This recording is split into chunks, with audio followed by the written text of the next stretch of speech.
Zulfi Bhutto of Pakistan, His Life and Times by Stanley Wolpert. Chapter 14, Prelude to New National Elections, 1976.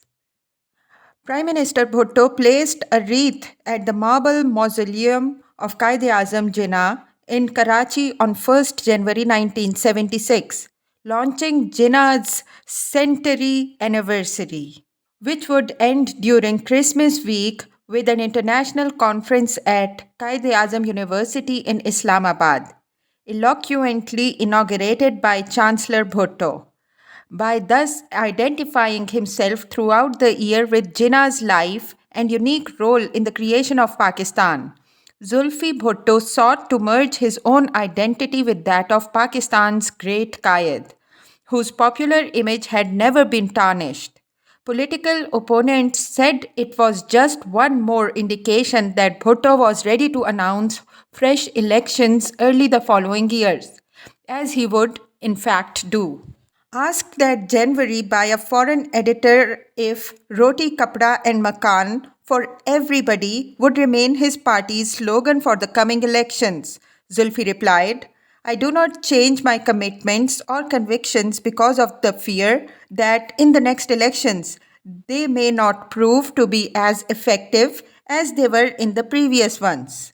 Roti Kapda and Makan is not a slogan, it is an outlook. It is a philosophy. With Wali Khan, Bazinjo and other popular leaders of the National Awami Party fuming behind bars, Rasul Bakhsh Talpur, now allied to the separatist Sindhu Desh movement, and Khar and Rame having both recently joined Pir Pagaro's Muslim League group, Zulfi knew that the next elections would not be easy to win. It was Khar's defection that had wounded him most grievously, for he had long considered Rame a hypocrite, double-faced, selfish, and had kept him as Chief Minister of Punjab till he quit in July only because ISI would not allow his firing 5 months earlier. After Khar returned as governor, he had fought and argued almost daily with the Chief Minister, who simply tried to assert his constitutional prerogatives. But Khar had proved himself impossible. By October, then, Khar and Rame were both outside the Pakistan People's Party, looking for a new party to join, and the Pir of Pagaro lured them with what sounded like the most promising prospects for returning to power. Khar had lost the Lahore by-election for Rame's vacated seat as an independent. Asked now about his opposition by an Egyptian reporter, Bhutto said, My fault and crime is that I have not been as strong as some others in dealing with the opposition. I have dealt with them philosophically, in a spirit of tolerance. There was a by-election in Lahore. Do you know what a gentleman who was contesting the by-election did? He phoned the American ambassador during the election. He said, Excellency, I am the former governor of Punjab and I want to meet you because I want to have some help and assistance from you for my election. Of course, the American ambassador avoided him, but he had the cheek to ask for foreign support. Then he went about very proudly saying that he was getting support from the CIA. Is there any self-respecting politician from any country who would openly say that he is a CIA agent, even if he were? I believe that God has given me the opportunity to not only save my country, but to make my country strong. Henry Byrod was US Ambassador to Pakistan 1973 to 1977 at this time and had established cordial relations with the Prime Minister, who called him Hank and flew with Bhutto to Larkana for wild boar and bird hunting. After his arduous tour as ambassador to the Philippines under Marcos, I was going to retire, Byrod recalled. But Kissinger talked me into going to Pakistan, he said. Look, I can do everything by myself. Can you believe Kissinger saying that? He said. We've got to lift the arms embargo against Pakistan. So you go out there long enough to be credible and you come back here and work on the Hill. I came back before Bhutto's brief state visit in 1974 and I spent about 3 or 4 weeks on the Hill every day. And I gave Kissinger my report. I was only going to stay about 6 months more. And then we got involved in the damn nuclear reprocessing plant. I liked Pakistan. I stayed 2 more years and at the very last minute I extended 2 more. Bhutto was easy to work with and I was pleasantly surprised. I trusted him about 96%. He told me a lot of things he shouldn't have told. He'd say, okay, maybe we made a mistake with the French, but as a politician, I cannot get up and say that we've made a mistake or that we are not going to try to go nuclear. Abu Dhabi's Sheikh Zayed returned to Larkana for Zulfi's birthday hunt that year, inaugurating the hospital named for him in Larkana and giving petrodollars enough to build another hospital bearing his name in Lahore. In February, Zulfi appointed his old friend, retired Major General Nasrullah Khan Babar, governor of NWFP, and the former Nawab of Junagadh, Dilawar Khan, governor of Sindh, replacing Begum Liaquat Ali Khan, who retired after having served as Jetoi's ceremonial head of state for several years. Zulfi's new governor of Punjab was Nawab Muhammad Abbas Abbasi of Bahawalpur. Khar's replacement and Nawab Saqib Hussain Qureshi took the seat vacated by Rame. Bhutto now had feudal or military rulers in every province. He worked hard, nonetheless, to lure back as many of his old left-wing Pakistan People's Party supporters as he could. Khurshid Hassan Mir was tempted to return to the party before Bhutto launched the 1977 elections.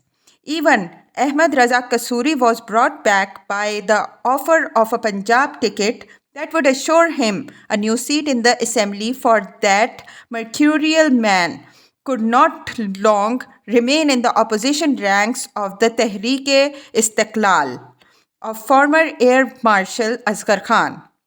Ahmad Raza's return to Zulfi's fold, of course, raised fundamental questions as to the credibility of his murder charges against the Prime Minister, who was now his own party leader. In late February 1976, Bhutto went to West Germany to meet with Chancellor Helmut Schmidt, seeking missiles and other hot arms, and thence to Stockholm, where he assured Prime Minister Olof Palme that none of his Swedish aircraft had ever been used against the Balochi insurgents. He flew to Canada on 24th February, announcing in Ottawa that International Atomic Energy Agency had approved the agreement Pakistan recently signed with France for the purchase of a nuclear reprocessing plant. Prime Ministers Bhutto and Trudeau met to discuss the possible sale of heavy water to Pakistan. The next day in New York, Bhutto was urged by Secretary of State Kissinger to abandon his top priority scheme to acquire atomic weapons. He refused to be dissuaded, nor could he ever be intimidated by diplomatic threats, which seemed only to stiffen his resolve to build the bomb. Tikka Khan's tenure as chief of the army staff ended that February, and Bhutto had asked his senior military advisor's opinion as to which of his lieutenant generals might best be suited to succeed him. Tikka recommended Muhammad Akbar Khan, who, much like himself, was a tough, hard-hitting soldier, thoroughly loyal to Bhutto, who took orders without any questions and implemented them with no hesitations or misgivings. Tikka's second choice was his senior-most lieutenant general, Muhammad Sharif, much more diplomatic and smoother than Akbar. Zulfi liked Sharif and appointed him to a new job that he created in the vain hope of a better managing the army, without whose support he knew he could not remain in power for another hour. General Sharif would chair the new Joint Chiefs of Staff Committee.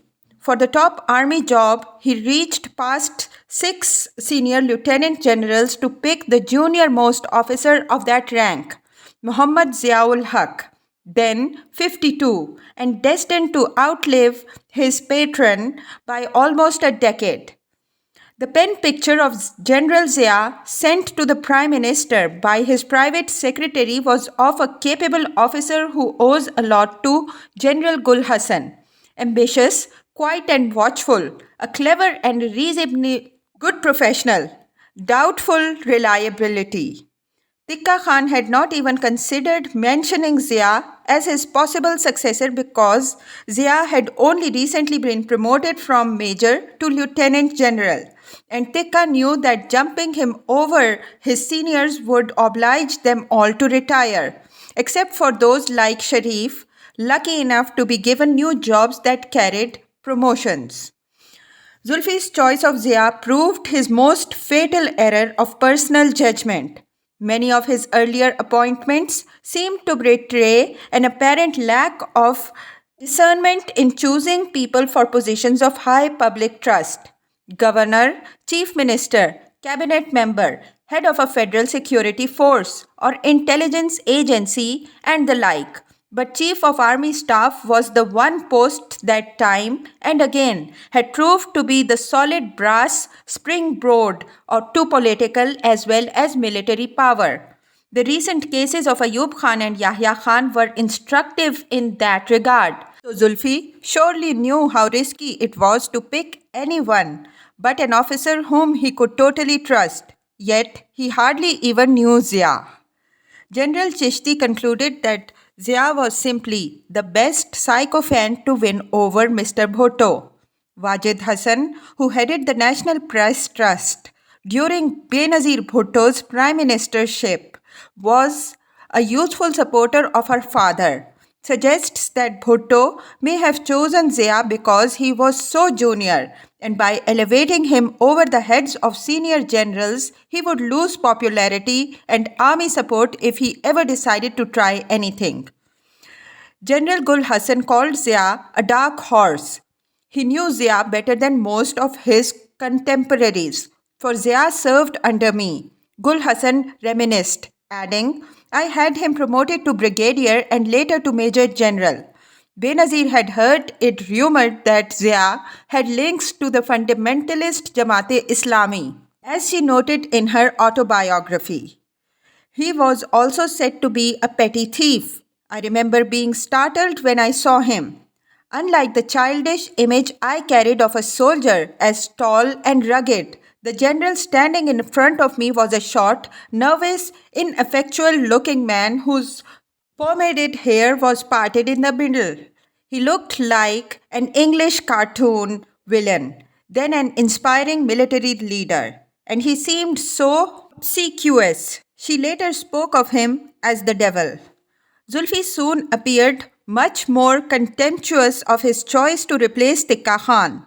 He often made Zia the butt of public ridicule, shouting at him from the head of the dinner table, Where's my monkey general? Come over here, monkey. He would pretend to pull Zia towards himself on an invisible string and then introduce him to a distinguished foreign guest, quickly dismissing him even before Zia finished bowing, ever smiling. Sometimes Zulfi joked about how funny Zia's teeth looked, humiliating the man he had singled out for such a high and powerful distinction. Zulfi seemed to like to mortify his friends in public at times, making fun of the promiscuity of their wives or mimicking their voices or commenting on unattractive facial features or calling attention to some physical deformity. Zia apparently never took umbrage at such jests, always smiling, bowing, even thanking his prime minister for your such kind attention, sir. Once later in 1976, Gul Hassan, then ambassador to Greece, returned home and went to Bhutto's office to pay a courtesy call. He found Zia waiting in the anteroom. with many flies obviously brought from GHQ to brief Bhutto on some very important army matters. Gul Hassan had nothing special or urgent to say, he recalled. We were just chatting. Inside with Bhutto, Ambassador Hassan reminded him, General Zia is outside, sir. Zulfi replied him. General Zia must have known why Bhutto chose him for so high a post. And like Bhutto, Ziaul Haq forgot no insult, no social slight, or no attack upon his izzat, no challenge to his faith, his God, or himself. But Zia's humble birth as son of a minor civil servant in Jalandhar, his lack of wealth or foreign education, his seemingly unsophisticated mind and matters had taught him to be more cautious and much more patient than Bhutto ever was. For Bhutto was a great leader of the people, after all, and Ziaul Haq was but a humble Momin, Muslim servant of God. Zia is frustrated, Zulfi wrote from his jail cell 2 years later. Everything is heading towards the final catastrophe. We are dealing with a very strange and mercurial man, a liar and a double crosser. He is desperate. He goes much further than merely biting the hand that fed him. He concocts false murder cases against me, sends me to a death cell with sadistic pleasure, tries to take my life and pursues like a fanatic to employ all powers he has usurped to bring ruination to my entire family and the barbaric liquidation of my people's party. This is worse than the kettle calling the pot black. This is more shameless than the devil quoting the scriptures. Zulfi did not understand the general he had chosen to succeed Tikka Khan until it was too late. On 3rd March 1976, Prime Minister Bhutto inaugurated Pakistan's first international Seerat conference, which would commemorate the birth and study the life and teachings of the Prophet. The life and teachings of the Holy Prophet have been the cornerstone of my government's foreign policy and our land, labor laws, education, and other numerous reforms, Zulfi told the large gathering of Muslim scholars and foreign dignitaries. It has been the governing principle of the Pakistan People's Party which I have the honor to lead. He added, the future elections never far from his consciousness and concerns. Therefore, whatever best there is in us and whatever good we have achieved so far, we owe to our adherence to the teachings of the Holy Prophet, particularly his concepts of equality and social justice. Then why is it that we are suffering from social injustice, inequality, parochialism, prejudice, hate, exploitation, and all such vices? Why is it that most of us are still living under the feudal distinction of tribes and castes? Zulfi asked. Obviously, something has gone wrong with us, or we have failed to understand the teachings of the Prophet. Indeed, it is a disturbing situation. May Allah bless this congregation and its deliberations. He left the rest of that congress to his Minister for Religious Affairs, Maulana Kausar Niazi, to handle. Zulfi flew off to Gilgit for a few days at cooler altitudes, returning to Pindi on 6th March to meet with visiting Soviet Deputy Foreign Minister Nikolai Firyubin and to dine with Prince Karim Aga Khan, head of the Ismaili community. The next day, the Shah of Iran and his lovely wife flew into Pindi for a 5-day state visit, his first formal visit since Bhutto came to power. President Fazl Ilahi Chaudhry hosted the banquet, welcoming their imperial majesties to Pakistan, and Bhutto hosted a banquet 2 nights later in Lahore. In the years that have elapsed since 1971, Pakistan has demonstrated to the world that it is infinitely bigger than its problems. Zulfi declaimed, both our countries seek an environment of peace. Both are keenly sensitive to the prerequisites of stability. If only he had not been such an obnoxious tool of the Western interests. Zulfi wrote after learning in his own death cell of the Shah's ouster. If only he had been a little more human, he might have survived as an enlightened Oriental monarch of a great nation. I knew his doom was at hand. I had a stubborn premonition that he was about to depart. I tried to warn him of it when he and Queen Farah came to Larkana in 1976. I raised the subject dexterously, not once but twice in Al Murtaza and afterwards at Mohenjo-daro. If he followed what I was driving at, he did not show it. If he did understand, he must have said to himself, "Look who's talking. The man is about to fall himself in near future." I say this because when I went to Tehran in the end of June 1977, the Shah definitely knew that a coup d'etat was about to take place in Pakistan within days and with his approval.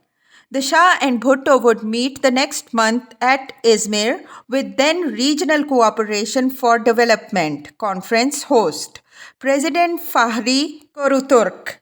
On the eve of the conference, Zulfi wrote, Iran, Pakistan and Turkey constitute a single civilization, permeated by a common faith. Unlike the nations of the West Europe, no two of us I have gone to war against each other in the relevant past, nor have our developing economies created the rivalries or generated the antagonisms prevalent between industrialized societies. How do we stand today? The two superpowers have moved to détente, a complex phenomena. But in the larger field of international affairs, détente cannot be meaningful for the bulk of the world's nations if it only means that competition in the military field is controlled and, in the political, restrained. What we see today is a turbulent, multipolar world. Multipolarity can potentially stir the hegemonic ambitions of even regional powers which are not subject to the restraints that nuclear parity imposes on the two superpowers. The result is a tenuous line between stability and chaos. The line can be crossed by the military adventure of any assertive regional power. This is the dominant characteristic of the current era. Turmoil and tensions seethe beneath a thin layer of tranquility. If we miss the opportunity to mobilize and integrate our resources in order to face contemporary challenges, the world will take no note of either our heritage or our aspirations. Zulfi's fast moving mind viewed Izmir as a golden international opportunity and he was keen to carry both Ruturk and the Shah along with his grand global vision and innovative realpolitik strategy. Their tripartite union would, indeed, have been a formidable one, with Iran's wealth and Turkey's military strength mobilized and integrated under Pakistan's leadership. Zulfi's imaginings would have turned into a nuclear powered political reality unlike anything the world had witnessed before.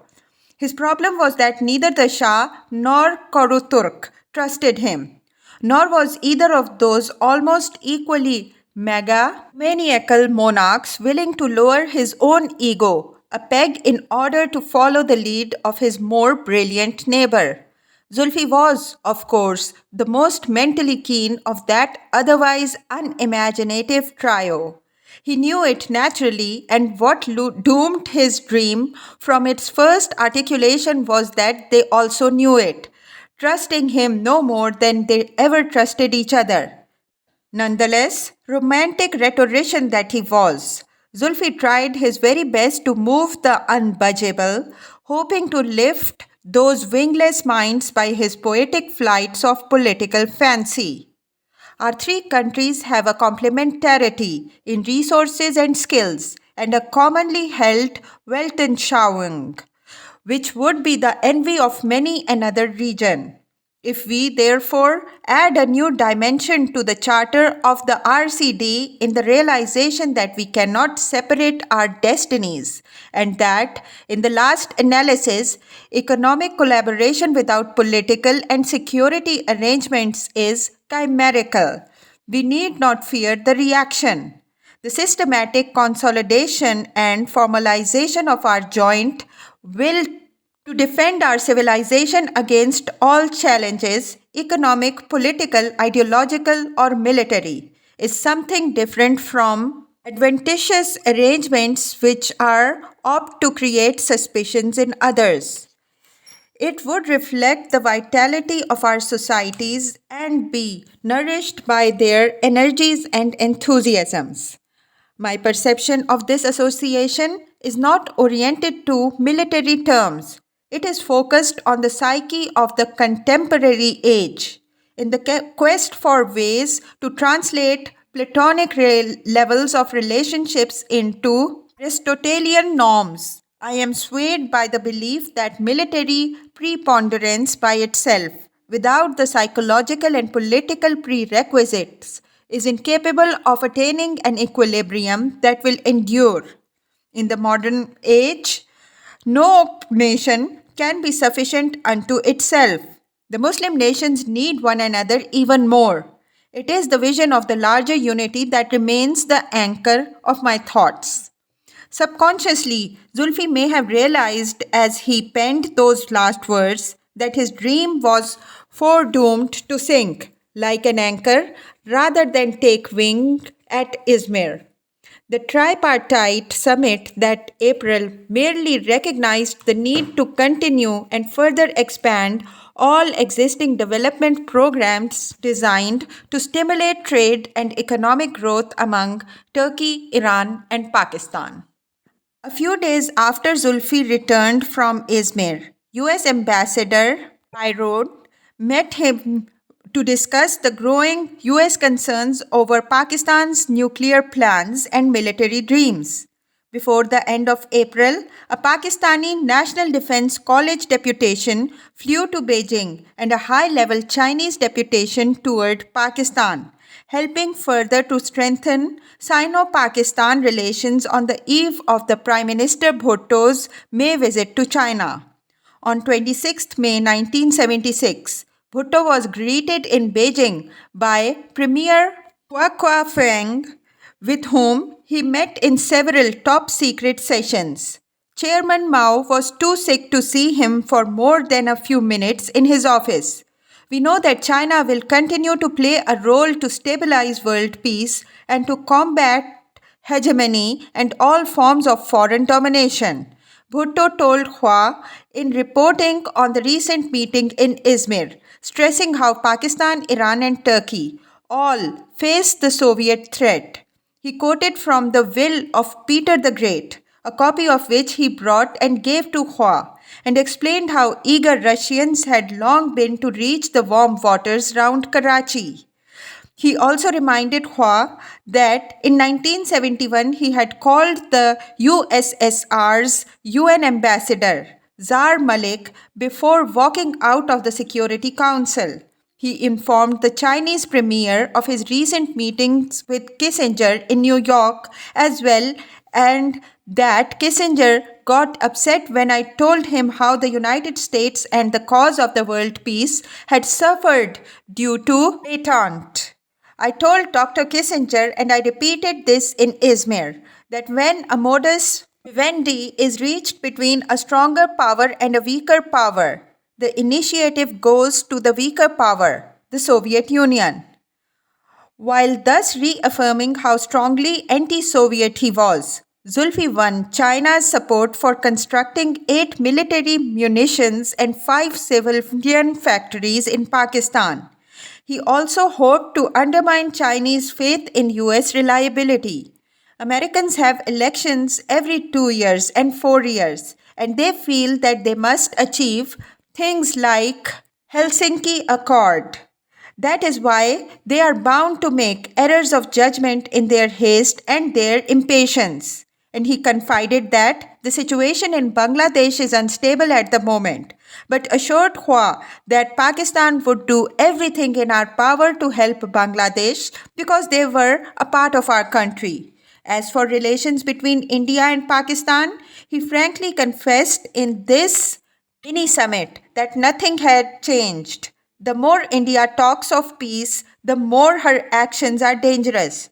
You know that she has recently usurped Sikkim, and her policy in Bhutan is well known to you. The King of Nepal is coming here after I leave. From what we hear, Nepal is also not feeling very happy.